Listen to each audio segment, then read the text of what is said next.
PTI ने बल्ले का निशान वापस लेने के लिए फिर से जदोजहद शुरू कर दी।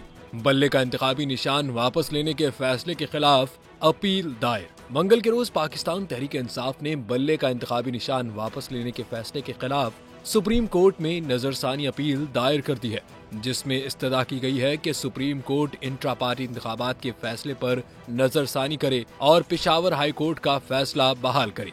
दरखास्त में मौक़िफ़ इख्तियार किया गया कि इंट्रा पार्टी इंतखाबात पार्टी आइन के मुताबिक करवाए गए। इलेक्शन कमीशन इंट्रा पार्टी इंतखाबात का जायजा लेने का इख्तियार नहीं रखता।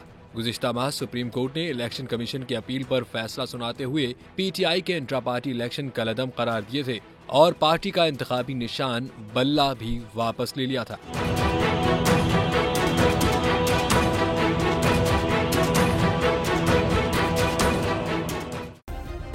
सब्सक्राइब करें और बेल दबाएं ताकि कोई खबर रह न जाए।